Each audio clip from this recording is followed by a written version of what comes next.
straight into Infernal Shrines. Method, with a choice of Battleground, Monkeys will have first pick.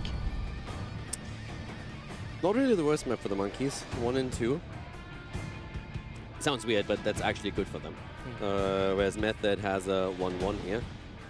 I can see that being a good map for the Monkeys. Like, oh, well, good map in the sense it's a very standard map. It's a traditional map. It's one where you have fights forced on a single point. Yeah. There is macro potential available for sure, but it's very comparable to a lot of the maps where they already did well. So I think this is a great map to end the series on. I am hoping that in their first couple of rotations, they either get Diablo or Urel. Those need to be picked up. Obviously, those are a big deal for both these teams. Also, when it comes to this Battleground, they're heroes that you need. Sure, Kayn in the rotation is great as well, but seeing these pickups of Greymane and stuff is really just kind of throwing me off a little bit. So hopefully going into this one, when it comes to the Shrine, we get a little bit more focus on trying to clear that Shrine. Even Alexstrasza will be fine here in the next first few 3 picks. I don't even mind Greymane. I think Greymane can do well. It's just don't pick him in that He spot. needs to be a surprise as a 4th or 5th pickup when you're trying to like say, okay, you have a heavy front line, we have some lockdown, I'm going to blow you up. Exactly. That's the Tracer situation where you counter. can definitely go into Greymane, or when you have some backline heroes that you need to get to, you go for the throat, you're trying to get kills with that setup. But having Greymane in that second spot is just like, why? There's no reason. The hero's not going to be contested. That's part number 1. It's not only the only hero that you have other heroes that are doing extremely well as backline damage, and your opponent is just waiting for you to give them a chance to get just all the meta heroes that currently exist in the game to completely slam you into the ground. And Monkeys, for some reason, were okay with that. It surprised me. Like, if that would have been the first draft going into the day, I would have been surprised. It was like, yeah, Monkeys being Monkeys. But after we've seen such strong drafting in games, in game 1 and 2 in particular, that's where I was a bit surprised. All right, let's play the ADR bingo. Medivh and Abathur probably going to be banned out by them, and Genji Maiev by Method are likely. There's a Medivh, there's a Abathur. Maiev, Abathur, Hello. and will it be the Genji? Could be an adjustment on the Method side, doesn't have to be Genji. There's a few other heroes that they already banned in previous games. We had them, for example, with a high focus on Garrosh to be banned out. Don't really seem to like going up against the hero. Could see them with the ban against Junkrat if they themselves don't want to pick it. Instead, it's Hanzo. So it makes it more likely that they are going to try and pick Junkrat for themselves. And competitive play, Hanzo's becoming more and more of a first 1-2 pick, actually, on this Battleground. Yep. So it makes sense to see him banned here. All right, thank you. Diablo taken for the map. That's already great. Now, how is Method going to react to this? Are we going to see an early... Like, obviously, Urel is strong. Blaze is strong here. This is a map where you can also play Leoric if some of those heroes are getting banned out. Deckard Cain is a hero that I would definitely expect in this rotation, but then it becomes the question, do you go for the offlaner, or do you feel that you have to pick a tank now? Because we know that Method really loves to play Marin. Neither! Okay, Alex and Phoenix. That was unexpected. Alex is great here. Yeah. But you give up potentially Deckard, Cain, and Urel, and then we're talking about the triple again. Monkeys logging I in. think Monkeys were a bit surprised by those 2 picks. Urel and Genji. All right. They can supplement a healer if they want. Monkeys have been showing some white main too. I mean, you already see Alexstrasza on the other side, right? Yeah. Even if Deckard Cain now gets banned out, you get white main. So it's not like there's no follow-up for you. Kayn banned out. I'm a little bit scared for Method. I want to see what they're going to play for their tank. I think Muradin. Like, even though there's no wave clear, I would still expect Benny to go for Muradin. It's just Benny. Benny has been playing Muradin so much. Lately, we've seen him more in Diablo because that's how the draft shaped up. But I really think that's going to be the case. Dehaka eliminated. Again, the thought process here being, don't allow them to out-global us. Don't allow them to out-rotate us. Don't end up in that scenario where you're forced in a fight onto the bot lane and Dehaka is pushing top and you're on a timer because he's going to threaten your keep. I wonder if we're going to get Johanna here instead just to be safer. I don't know, we'll see. It's HGC. I was worried about Muradin, mostly because if Genji gets on Phoenix. Phoenix. So that's, by the way, what I said Slated. earlier. With Hanzo banned, I expected them to go for Junkrat. That was, for me, in my head, you ban Hanzo, like, from the way this series has been shaping up. Yeah. In another draft, I wouldn't have said anything like that, but like in how this series shaped up, draft after draft after draft, if Method bans Hanzo, they want Junkrat. They take it away from the Monkeys, and Monkeys immediately go for Gul'dan. It's a Crosby favorite. Back then, he said in an interview, feels like he has the best Gul'dan in the world. And I think back then his Gul'dan was absolutely great. Now let's see how... I haven't seen him on Gul'dan in a while. And Malthael on that last one. Okay. I think I like Monkeys. I like Monkeys a lot. Yeah. Mostly the HGC is the major surprise for me. I was wondering about a Johanna coming in. I mean, the Muradin obviously has its strengths for a reason, but with Alexstrasza, you're typically wanting to throw some meaty frontliners in, right? You want to be able to have a nice, robust frontline so you can control the shrine, but also to the point where she can cycle out her heals, because her heals can take some time to wind up, especially with that circle coming down. I don't know if ETC can create enough space for that. I mean, ETC has to hold his power slide the entire time, right? Because he needs to wait for Genji to make the engage. If he uses the power slide and doesn't have any tools, the amount of CC that they have is very, very limited. There's not a lot here. Yeah, you got a trap, but that's it. There's no click and point. You set the trap up and you have ETC, and that's about it. So once that ETC uses the power slide in the fight, Genji is like, all right, boys, I got the backline. Junkrat, Phoenix, he can jump onto both of them and see what he can get there. And then you have Diablo and Urel coming afterwards. I don't know if Method can make it through. I mean, this is something, this confirmation bias, where you look at the draft and you're already having a bit of a pre-position, but you're looking at this and I just think Method's draft is ass. I'm absolutely happy for them to prove me wrong here, but I look at Monkeys and I say, you guys have a fantastic draft. Well, let's go into it. On the left side, Monkeys. Splendor on Whitemane, Crosby on Gul'dan, Make on Genji, Alex Aprodi on Urel, and Rimmer to play Diablo. And over to the right side of the map, it is Method relying again on that frontline ETC. But first of all, we see ADRD on Junkrat, Bad Benny indeed on the cow, Nick on Phoenix, Athero Angel on Malthael, and a Curson on Alexstrasza. Alex, a great hero for the map. The Dragon Queen can secure so many shrines. ETC's thought process is oftentimes that you try to create a bit more space with your face melt for your backliners. That's something that will allow Junkrat and Phoenix to dish out more damage. But there is a stunning lack of CC on the side of Method. Doesn't mean that the draft cannot work out, but it definitely means that you have very little room for error. And so far, Genji has been looking, Make on Genji on the other side, has been looking to exploit weak backliners in this series several times, and was most of the time only shut down by a lot of CC being stacked upon him whenever he started to make these engages. So with that not being available, it's questionable if Method can really keep those heroes alive, and we're going to find out. You know, one element on the side of Method, you do have the ability to punish Diablo if he does overstep. There is some displacement between the mines. You just see knockback, of course, and then last right's coming on level 10. But I'm just worried it will be enough. We'll see. As we'll start the rotations here between our teams. Method setting up their traps on the side, and Bad Benny watching here as Rimmer really wanted ADRD there. The early rotation in the draft for Method with Alexstrasza and Phoenix first was definitely something that caught me personally by surprise. We have seen Alexstrasza very high in drafts, and I feel right now when you look at this map, there's Whitemane to consider, which we've seen a lot. Dignitas playing a lot of Whitemane here. Deckard Cain, of course, being traditionally strong since he controls areas so easily. So he has been seeing a lot of play on any map, but this one in particular is great for him. But Alexstrasza is also great here, so there's 3 healers that he could have taken. Decided to first pick Alexstrasza, giving up a lot. Urel Diablo is such a powerhouse at that front line. And let's see how it works out. I'm really curious. Like, this is a game where I can completely see Monkeys winning it, and I think they know that too, that they have chances here. But can they pull it off, or are Method going to complete that reverse sweep that they are trying to set up? I think we'll get our first indicator around the second shrine phase of where Method will be with their composition. Yeah. First one, obviously, either team could give up. We've seen that from many. Method will have that Dragon Queen, so they'll probably commit, but if they find a spot further behind, they can back up if they need to. They have decent wave clear. They have Junkrat too. First one gives you always a bit of an idea of how the game's going to go. But from Method's perspective, it's, for example, also one of those fights where do I really want to take this and give Gul'dan the opportunity to stack his quest even quicker? Is that really something I want to do?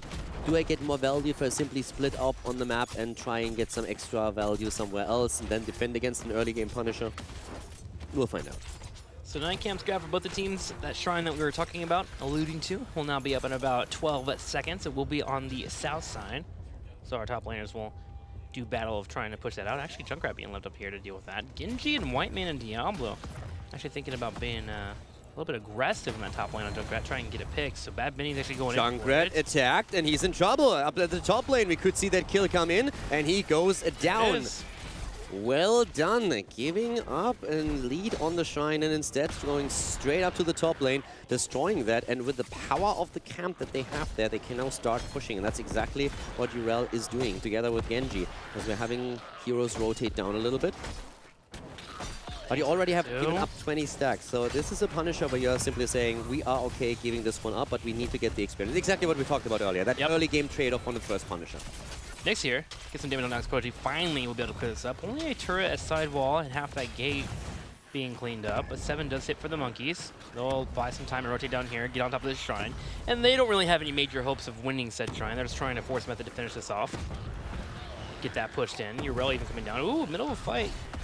Yeah, mid lane again. Diablo down though. This time Remaballer getting caught there. The rotation not really going his way. But there's the Mortar Punisher. So as expected, taken here. Now they have to defend without Diablo. 61 souls for him, so was nowhere near the cap. Urel is taking the experience in the mid lane, and we see still Gul'dan stacking a bit. Currently looking at 6 stacks on the Air God Corruption. Sidewall cleaned up. Diablo just spawned, so Method's going to play aggressive here without any main tank here. They have an opportunity to maybe jump on someone with that Punisher if they group up too hard. That Punisher is actually about to jump. But nothing pops in for them. So the fort takes some damage. Nick takes a little bit of damage too. Look over to Gul'dan here. How's he doing on corruption stacks? A total of 7. But all said and done, monkeys defend. Yeah, 8 versus 8. Very, very even right now. Urel even going into the Divine Steed again here, just to make sure that the double soak is an option, especially when you try to, or you have to keep up with Junkrat. That's always a concern. Nice invade on the camp. The camp's already taken though, so that's going to become a problem. Dragon Queen already popped, and that's the time when you really need to get the hell out of there. That power slide hitting 3 members in the back left. Alex Prodigy becomes a target as the Zero chases him in. The Divine Steed has been popped, but he was immediately brought down. Monkeys are ready to escape, but Method will use their Dragon Queen and take the camp. Yeah. The camp here, and this is really a spot where the monkeys didn't want to fight, because the camp was already taken by the time that the fight starts, and then all of a sudden you fight Khazra camp, you fight the Dragon Queen, and you are in that spot, and everyone's like, okay, let's get out of here. If there was something to fight over, it becomes a bit of a different story, but that turned very, very quickly into a let's run situation, get the hell out of dodge here. Still, absolute even in experience. Method might establish a slight lead through the pressure at the bot lane, but Benny is now being attacked here. Remaballer with a decent engage. But of course, since we don't have Splendor on level 13 yet, he can't use any kind of lockdown with Whitebane to follow that up. Kind of shocked at how many brawls we've had, but only a couple of kills, 1 for 1. Considering it's game 5, yeah. Yeah, exactly. A lot of aggressive invades. It's usually the game where everyone is just agreeing to just like, approach it a little bit more calmly, quietly, and say like, okay guys, let's take it easy in the early game and see after level 10 where we stand. Speaking of that 10, it's about to hit. Should be expecting that last fight to come in from Malthael. This was a combination that was actually using the MSB, Junkrat, and Malthael together. Usually what they Sergeant Hammer with the BFG, but the idea was Riptire would go in, you would put last rights on a target, and you would have the BFG and just try to blow them up. And if Malthael finds value out of that, then the cooldown reduction towards the later stages of the game are of course great. And now you have to be really careful of that mosh pit, because we've seen Benny not really get a lot of value out of the mosh pit on Cursed Hollow. It was just towards the end when he also picked up 2 of us, where all of a sudden we could see how much he threatened to turn the game around. Yeah. But it's the interrupt potential that we have on the monkeys. There are definitely heroes that can pull that off. Horrify being, of course, a great tool if Gul'dan is not caught, because once that ETC slides in, he's already deep. And if you then are able to get the Horrify on top of him, push him in even farther and make him vulnerable, everyone else pushed away, then that should be an easy kill. So Benny is going to be very, very careful when he goes for it. There's some abilities in the game that if you just have them available or your opponent knows that they're available, it just changes how they move around the entire fight. I mean, with ETC, for example, it's exactly that thing. If there's a limited amount of CC on the other side, the heroes that have those CC abilities need to hold them back. They can't simply throw them out, or ETC has just an open season for that. Speaking of ETC, Rimmer goes in for the engagement, Bad Benny. The power side pops out, so does the Horrify, but Alex Straza is able to use the Cleansing Flame. Jumps in and provides the heal for her teammates. Athero putting damage on top of Rimmer, and here comes that Riptire. Yeah, Riptire comes in and gets everyone. Horrify was mistimed a little bit. The power slide on ETC actually saved him, but that Horrify is a bit faster, then it hits him before he power slides, and then it's a massive kill opportunity. But with that being mistimed, ETC could walk away from that. And here comes the engage on his part against Rema Baller. Rema is on full souls right now, gets even pushed away by Junkrat. No one really focused on that shrine. Finally, the teams are starting to rotate over. Up to that point, it was just a massive brawl in the top lane. Carson still has that Dragon Queen, trying to put some damage on top of these minions. 9-8, Method barely leading by 1. Monkey's holding her on while Rimmer continues to get heals from Splendor. Staying alive on that side lane, but Method is doing a good job of inching forward. Bad Benny really controlling those bushes. Cooldowns are soon ready again, though. We have Lightning Breath and also the Horrify coming back online in that fight at some point. So there's definitely opportunities to still look for these kills. Marke already with another Swift Strike. Here comes the Dragon Queen at 20, trying to make sure that they are controlling the second Punisher. But the Monkeys with the Lightning Breath can now try and go for a move. They have Horrify up in a second. Probably even positioning for that Horrify, stepping up. It comes out but gets interrupted. There we go, falls up on the second time. But the big mosh pit on the back left. Same time, Salvo also connects with multiple members, and Genji will be the first to fall for the Monkeys. Genji was isolated here through that mosh pit. Great move by ETC. Everybody clumping up, and that's the moment that Bad Benny used to go in. Whitemane dies as well. A double kill. Method taking the second Punisher. And Monkeys struggling a bit with the coordination in that fight. First, the Horrify misses against ETC, then once it comes online again, you really didn't get any value out of it either. There were definitely moments where Monkeys could have taken a big lead in that team fight, but it's Method who finds the opportunity to set up a 3-man mosh pit. And that took a lot of Method too. They were pretty low on mana. Yeah. Looking over to Thorough, looking over to ETC, they were pushing that to the very limit of their heroes, but they were able to break on through and rewarded for it. They get a Punisher, take the fort, move in, start working on a keep wall. And this Punisher still feeling a little bit on the healthy side too. Junkrat was soaking between all of this as well, while you saw Diablo and Nurel attempt to go in for a gank on the bottom right, but thanks to him hitting 13 and having that 13 talent pickup, he is able to bounce around. Ripper Air helping with that cooldown reduction. It's really one of these fights that was on Razor's edge, because Monkeys, if they get a kill, it's a very different game, but Benny just had the perfect mosh pit there. Him going in and hitting that 3-man mosh pit came also at the perfect moment in time. It happened as Genji goes in and starts to attack, so it's just shortly before Monkeys themselves wanted to make a move. Diablo locked down, and this could be a last rites. Here it comes. Not quite the kill. Athero comes in, gives that final swipe though. And Diablo taken out, and the souls are reset. Yeah, and now they're going for Alex, trying to get the kill there. All right, Ardent Defender being popped here. Monkeys getting a little bit nervous. I feel like they have a lot of opportunities there, but you can really see that they're a bit off, not quite on the same page in the engages that they're using here. Whereas Method has finally found their stride. Finding the picks they want. I mean, that was opened up thanks to a Trappers being in the bush, and they immediately followed up. Bad Benny went in, got the power slide, the knockup, a couple attacks in from Malfield. There was the last rites. And it comes at a great time for them too, and them trying to perform this reverse sweep. Them being on fire is starting to become an issue for the Monkeys. Looking over to Diablo, he has about those 10 souls, so he's playing really careful on that front line. But Method, feeling the confidence, steps up and trades out some damage.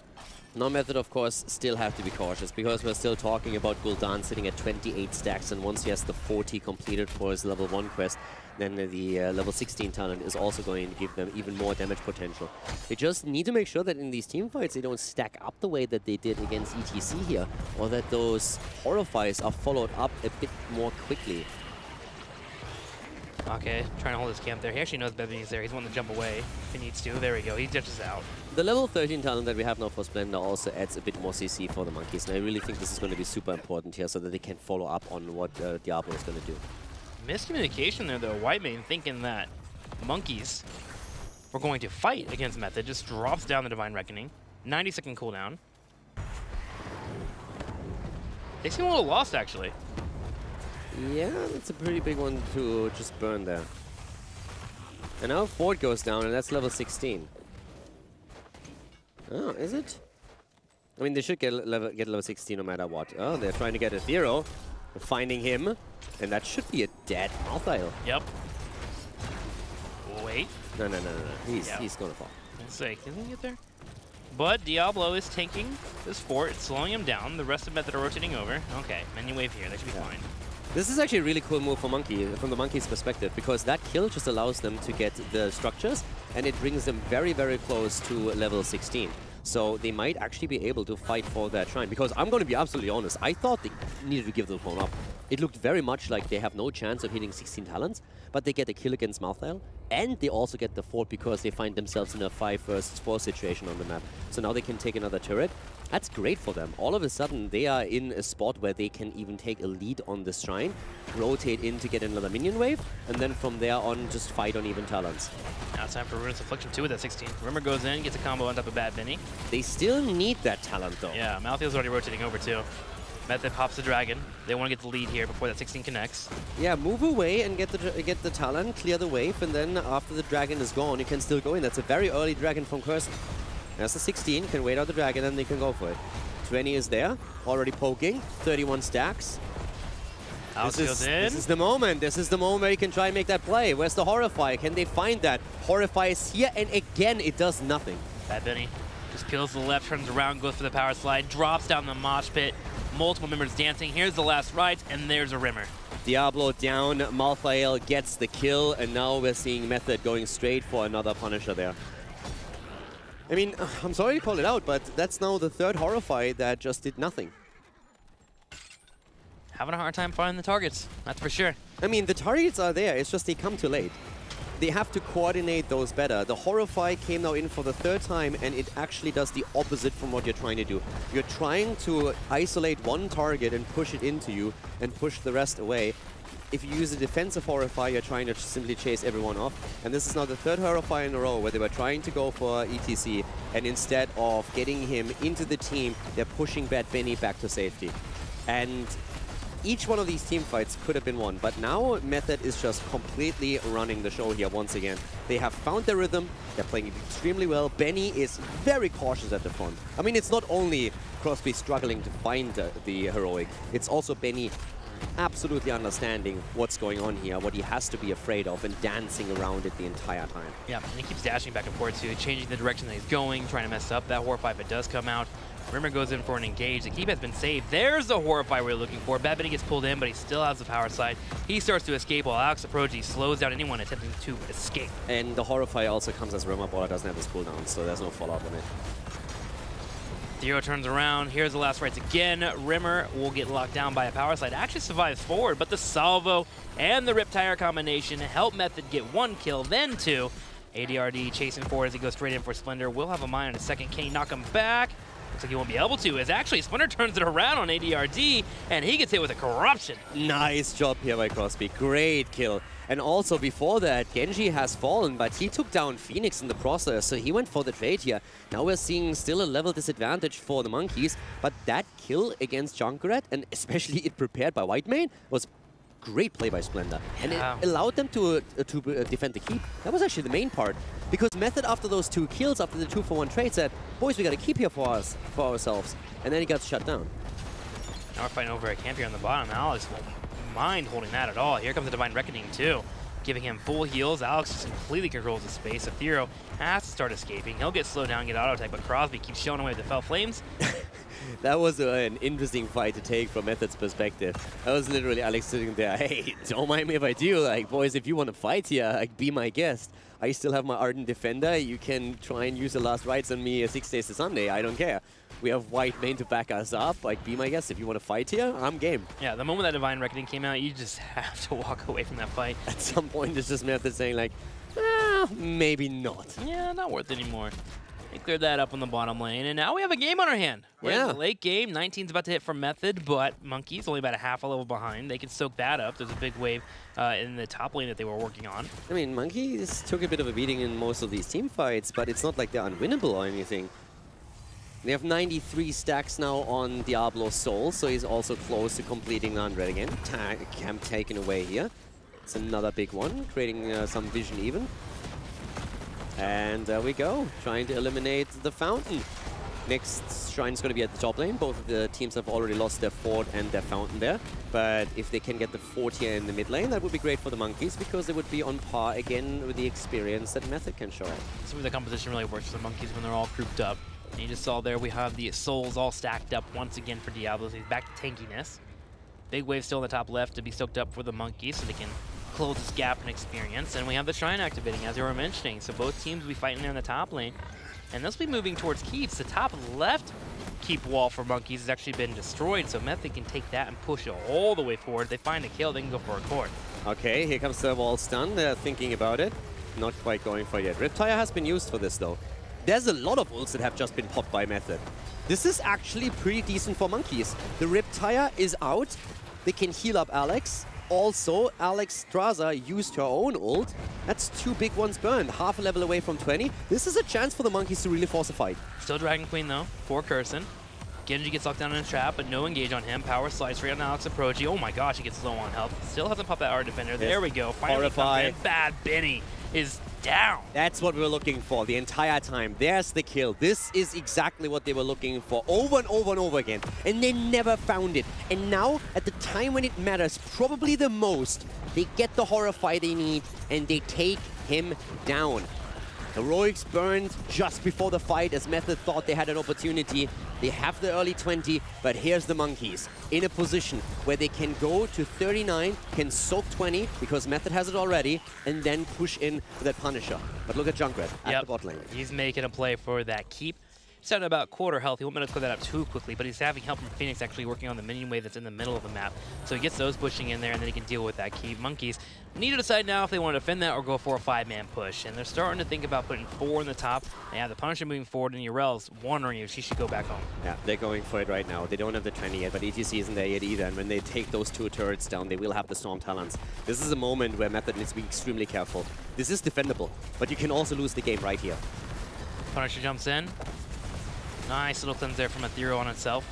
Cutting backwards. Minion waves are already there, starting to soak a couple of shots too. ETC's back. Beware of the mosh pit. Spread in the back line. Monkeys ready to take a match win in this. But Method, they want the defense. They're looking for the defense. They're looking for that mosh pit. The Horrify again and no value. Near a keep too. So Rimmer couldn't dive into that, but the keep in the top right will fall. Catapults are here. Does Monkeys want more?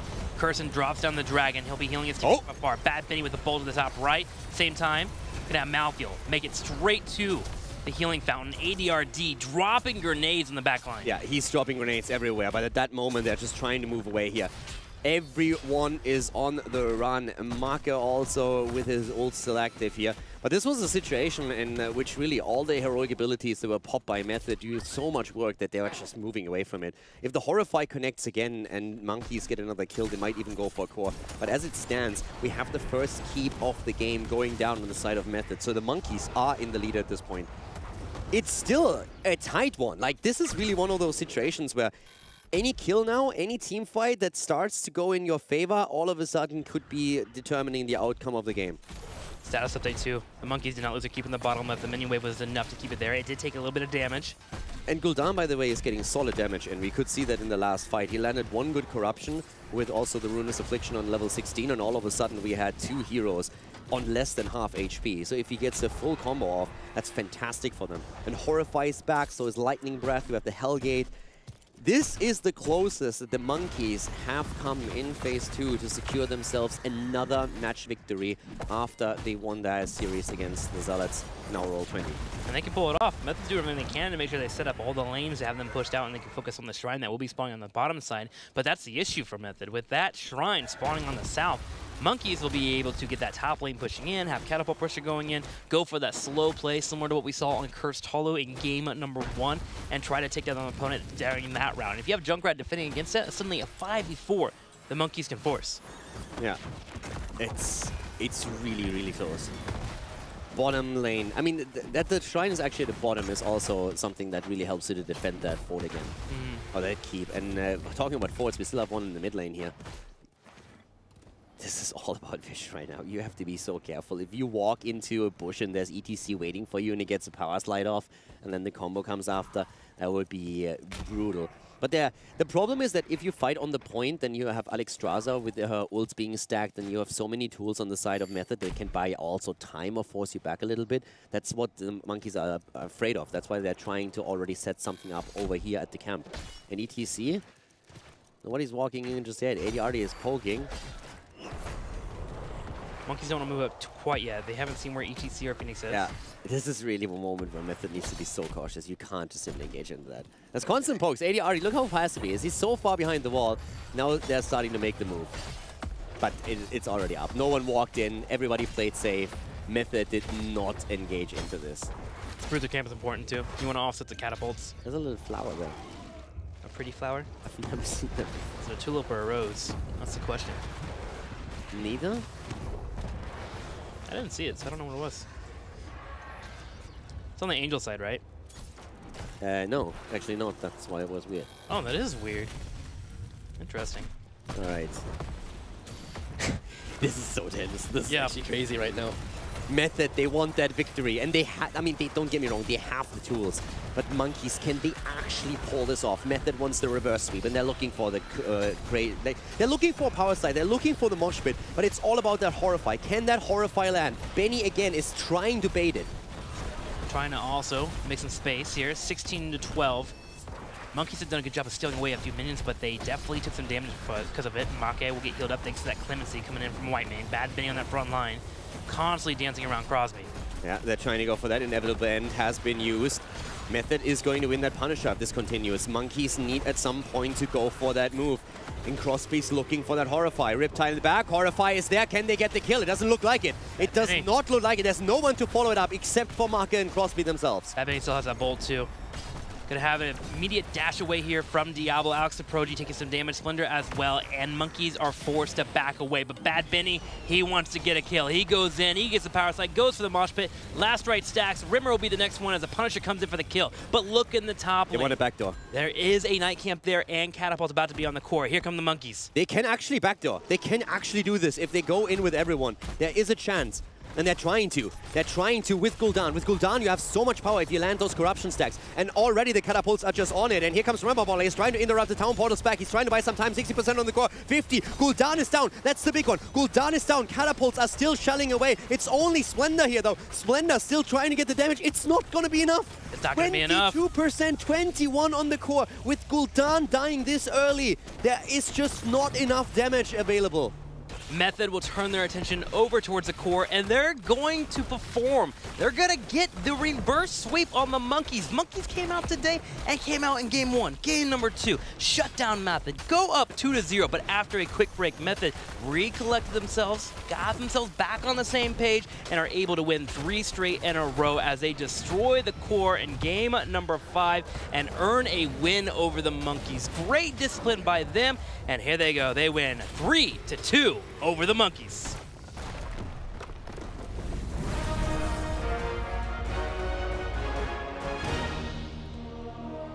One more question though. I didn't see it. Did Gul'dan have Horrify already up when they were attacking the core? Because it was up as he died. When he was dead, he had it was off cooldown. But I don't know if he had the cooldown available as they were on the core. Because if he had, then that was winnable. Maybe they didn't get it, yeah. If you get that, if he had the cooldown ready or at this point, and he could have used Horrify, if he gets one more Echoed Corruption off, buys more time for Splendor, keeps himself alive a little bit longer, then it's that one Echoed Corruption with the Ruinous Affliction coming in, plus a little bit more damage that you get through waves, and then you have a chance there. This was insanely close. From Method's perspective, I mean, kudos to them.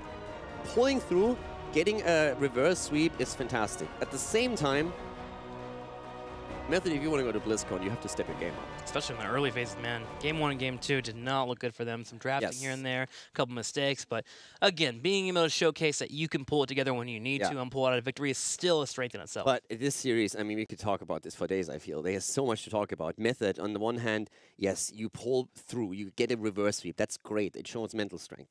Same time, you being in the spot in the first place, that you have to do that against the Monkeys, is ridiculous. If you want to go to BlizzCon and you have like really that aspiration to be not only a team that goes to BlizzCon, but ideally the team that qualifies in the second spot, you can't struggle this heavily against the Monkeys. As much as they showed up today and played better, but For the monkeys too, that was winnable. That went really all the way. Well, let's talk to Method themselves and ask about this big victory they get as they get a 3-2 over the Monkeys. We have Bad Benny here. Bad Benny, congratulations on your win. You guys were able to pull through and get the reverse sweep, but I have to ask you the hard-hitting question. Game 1 and game number 2, what happened, man? Were you guys off? Did the Monkeys just come out swinging? What surprised you about those first couple games? So, well, I think they played pretty well, but there's not really much to say about our performance. Like, we were sleeping the 2 first games, and we took it up a bit in the 3rd and 4th and 5th, but we still, like, I don't think any one of us is happy with the performance, even though we won. We're very happy with that we actually managed to win. And Yeah. as you said before, it shows some mental strength, but we need to be in the space where we don't make the mistakes in the first place, basically. And we didn't perform at that level today. I want to actually ask you, between game 2 and game number 3, we had that break. Was there a discussion amongst the team of, okay, we need to turn this around, or does it matter if you guys just woke up and realized, okay, we need to win this series? Me and Elasul were talking about it a bit. Elasul said that I think it was Team Freedom that they were 0-2 against LFM, and then they reverse sweep, and then they beat the number 1 seed of NA the week after. So we're saying, if we reverse sweep now, we easily win against Dignitas next week, and then a bit of motivational stuff in addition to that, I guess, and everyone played a bit better in the 3rd game. Awesome. Whatever works, man. I'm going to send you over to Caldor. Yeah. Congratulations on your win today. So was that just an announcement that you guys are going to beat Dignitas next week? Oh, definitely not if we play like today, but that's what he said, at least. I just wanted to repeat what our motivational coach master said. Yeah. So. Last game, when you realized that they were going the back door, was that it seemed a bit that you didn't really expect it because you only sent one back and then Diablo started interrupting town portals or trying to. Was that something that was not really on your guys' mind until you saw them, or did you always just prepare, okay guys, be safe, someone needs to back if they actually try and move around us? So, like, what was the comms at that moment? Because it was a pretty heated game.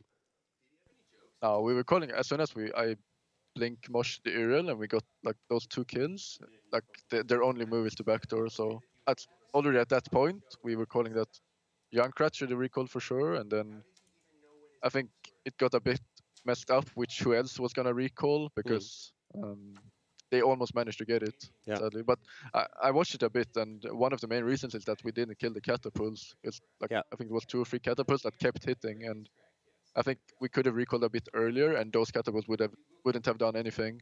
Might have still like been close, but yeah, we've just been talking about it too. Like when Gul'dan dies, shortly after he's dead, that's the moment when I see that he has the cooldown on his Horrifier, but I don't know if he had it up when he was attacked by you guys. So there's actually a chance that he could have played even that a little bit better, would have made it even closer than it was already. Talk to me about something else, though. You guys played really a lot of ETC as the main tank and the solo tank at the front without having someone else at the side for him. I mean, oftentimes the thought process being there that you try to create the space with your face melt and just peel for the rest of the team. But it still feels like it's a pick that we don't see echoed anywhere else in Europe to that extent as the main tank, or in, let's say, Korea, for example, in the meta that has been shown there. When we've seen ETC, it was, again, mostly as a triple melee setup, with him oftentimes going stage dive on the side lane to mirror the Haka.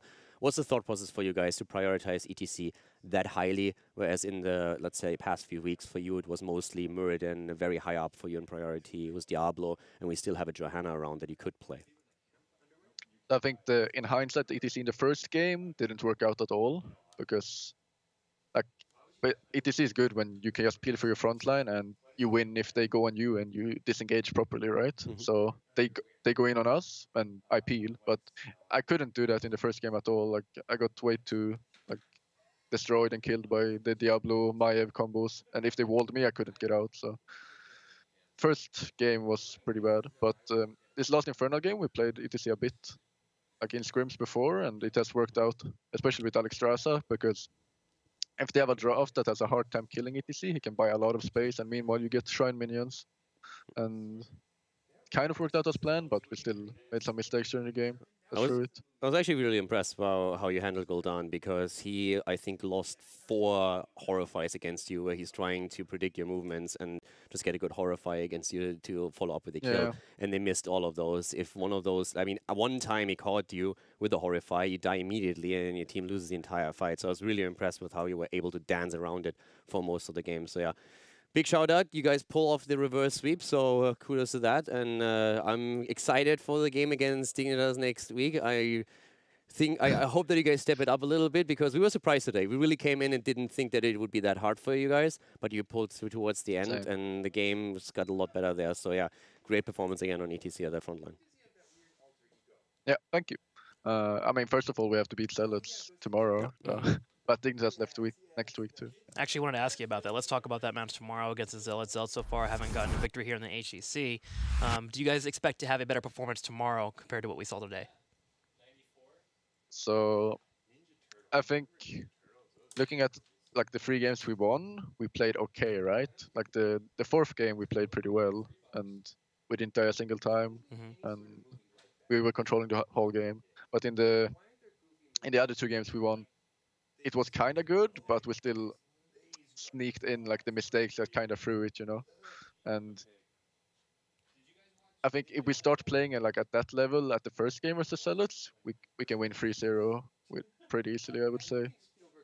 But if we play as we did the first 2 games, it's gonna be a hard series as well. Well, we look forward to that match. We'll be catching it tomorrow here at HGC. But I'm gonna go ahead and let you go before you leave. The floor is yours for shoutouts. Thank you. I just want to shout out to my teammate that we managed to recover, even though it felt pretty shit to be down 0-2 versus the monkeys, the meme team, I guess. But I'm happy that we had the mental strength to keep focusing when it was rough. And yeah, shout out to Method and all our fans. Thank you. Awesome. Badminton gets a win today, a 3-2 victory over the Monkeys, a reverse sweep. We actually haven't had a reverse sweep since Leftovers and Fnatic, which happened many weeks ago. And speaking of, that's actually our next series. I mean, it was actually great that he was really, really open about how he talked about the series and where they struggled, what the problems were. And I really like that, because we heard Ethereum come in and say, this has to be 3-0. If we drop a map, it's a problem. And they nearly lose it, because they not only do they lose 2 maps, but again, they can lose game 3, and they could have lost game number 5. Those were 2 that were insanely close. Them pulling through is huge. It's a big deal. I hope that the Monkeys are not disappointed. They had it in them, and a little bit more practice, and they actually win the series. So I'm in a situation where I'm like, guys, please continue that. More of this. Last week was already an improvement in terms of drafting. We talked about that last week. This week, it got even better outside of game 4, I want to say. That was a Dragon Shire game, right? Yeah, game 4. So the drafting was a lot better, and I think the way they played around it was great too. It comes down to that ETC frontline dance that we had the entire time on those fights. If he dies once more, if that Horrify connects at some point, or if there's any kind of CC chain happening and Bad Benny dies again, Monkeys all of a sudden walk away with a match win. So I like what I saw from the Monkeys today. I want to see that in the next series that they play. I want to see that throughout the rest of the phase, and I hope that they can deliver on that point. Yeah. But also I'm excited to see how Method is going to walk away from this and how they're going to take the lessons learned today into tomorrow's series. But more so than that, how they're going to perform against Dignitas. Well, we're going to get more Method tomorrow. We'll watch out for that. But up next, actually, we have more HGC here.